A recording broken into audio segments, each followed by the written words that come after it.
ओम शांति। ओम शांति। ओम शांति। अव्यक्त बाप दादा। रिवाइज डेट है 17 मई 1969। जादू मंत्र का दर्पण। जादू मंत्र का दर्पण। इस अव्यक्त मिलन के मूल्य को जानते हो? अव्यक्त रूप में मिलना और व्यक्त रूप में मिलना दोनों में फ़र्क है। अव्यक्त मिलन का मूल्य है व्यक्त भाव को छोड़ना। यह मूल्य जो जितना देता है उतना ही अव्यक्त अमूल्य मिलन का अनुभव करता है। अभी हर एक अपने से पूछे कि हमने कहाँ तक और कितना समय दिया है। वर्तमान समय अव्यक्ति स्थिति में स्थित होने की ही आवश्यकता है, लेकिन रिजल्ट क्या है वह हर एक खुद भी जान सकता है और एक दो के रिजल्ट को भी अच्छी रीति परख सकते हैं। इसलिए अव्यक्ति स्थिति की जो आवश्यकता है उनको पूरा करना है। अव्यक्ति स्थिति की परख आप सभी के जीवन में क्या होगी वह मालूम है।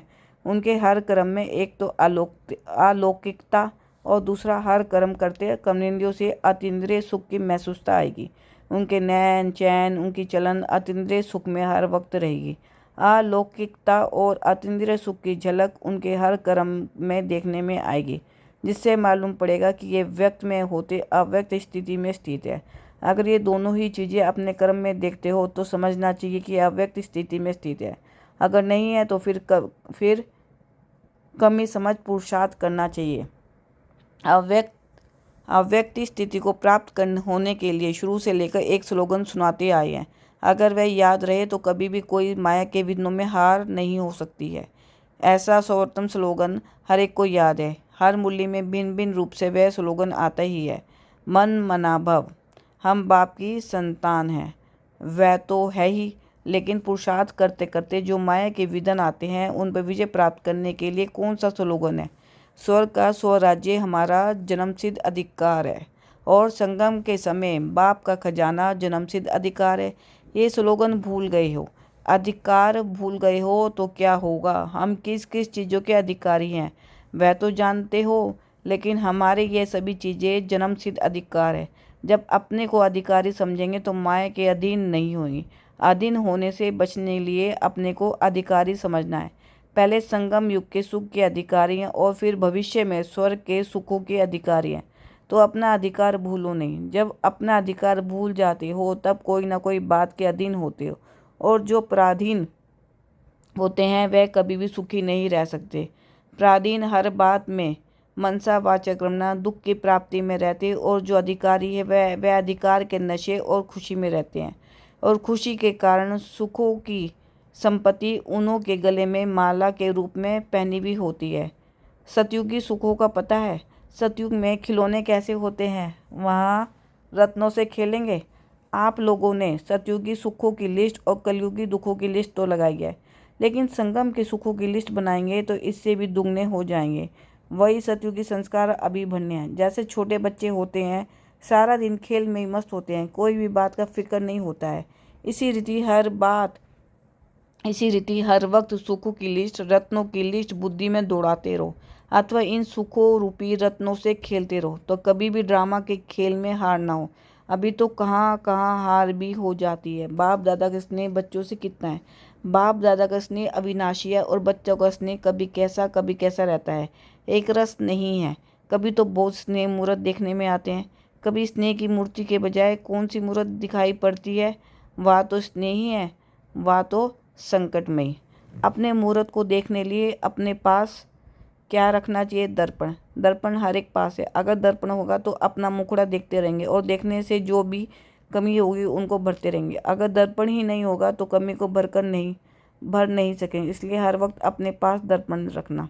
लेकिन दर्पण ऐसा है जो आप समझेंगे हमारे पास है, परंतु बीच बीच में गायब भी हो जाता है।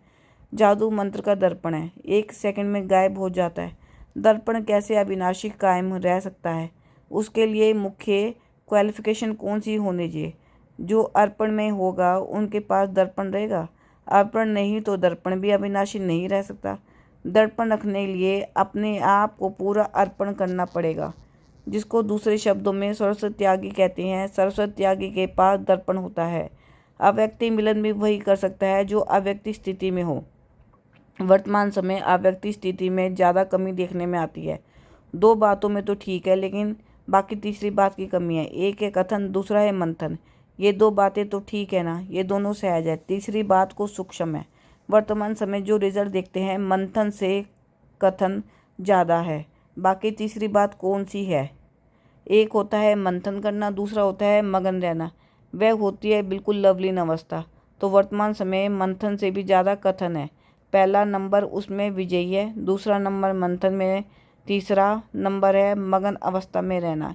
इस अवस्था की कमी दिखाई पड़ती है जिसको बढ़ना है। जो मगन अवस्था में होंगे उन्हों की चाल चलन से क्या देखने में आएगा?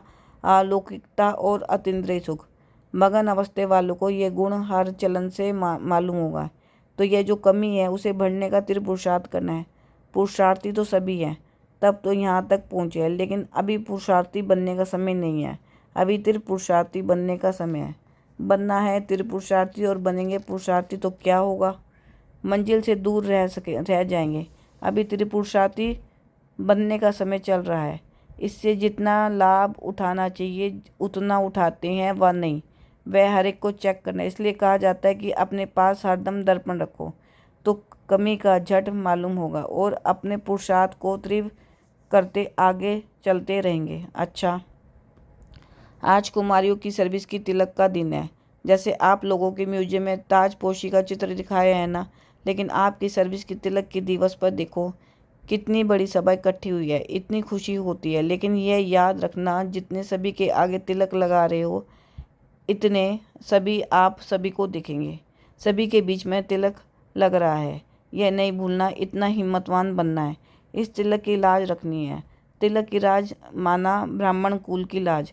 ब्राह्मण कुल की मर्यादा क्या है सुनाया ना? तो जो ऐसे पुरुषोत्तम बनने की हिम्मत वाले हैं वह तिलक लगा सकते हैं। यह तिलक साधारण नहीं है। वहाँ भी इतनी सारी सभा देखेंगी कि आप सभी ब्राह्मण इकट्ठे हुए हो तो कन्याओं की सर्विस के तिलक पर। सर्विस करने वालों को एक विशेष गुण का टेंशन रखना पड़ता है। जो ऑलराउंड सर्विस करने वाले होते हैं उनको विशेष इस बात पर ध्यान रखना है कि कैसी भी स्थिति हो लेकिन अपनी स्थिति एक रस हो, तब ऑलराउंडर सर्विस की सफलता मिलेगी। दूसरा नंबर ट्रेनिंग क्लास। जिन कुमारियों का चलना है उन सभी को बाप दादा ने टीका दे मुख मीठा कराया और बोले आज सभी से नैनों द्वारा मुलाकात कर ली। दूर होते हुए भी यथा योग्य तथा शक्ति बाप दादा के नज़दीक है ही। भल कोई कितना भी दूर बैठा हो लेकिन अपने स्नेह से बाप दादा के नैनों में समाया है। इसलिए नूरे रतन कहते हैं। नूरे रत्नों से आज नैनों की मुलाकात कर रहे हैं। एक दो से सभी प्रिय हैं। सरकार में समय प्रति समय बच्चों को ये सूचना तो मिलती ही रही है कि ऐसा समय आएगा जो सिर्फ दूर से मुलाकात हो सकेगी। अब ऐसा समय देख रहे हैं। सभी की दिल होती है और बाप दादा की भी दिल होती है, लेकिन वह समय अब बदल रहा है। समय के साथ वह मिलन का सौभाग्य भी अब नहीं रहा है। इसलिए अब अव्यक्ति रूप से ही सभी से मुलाकात कर रहे हैं। अच्छा, सभी को नमस्ते और विदाई। ओम शांति।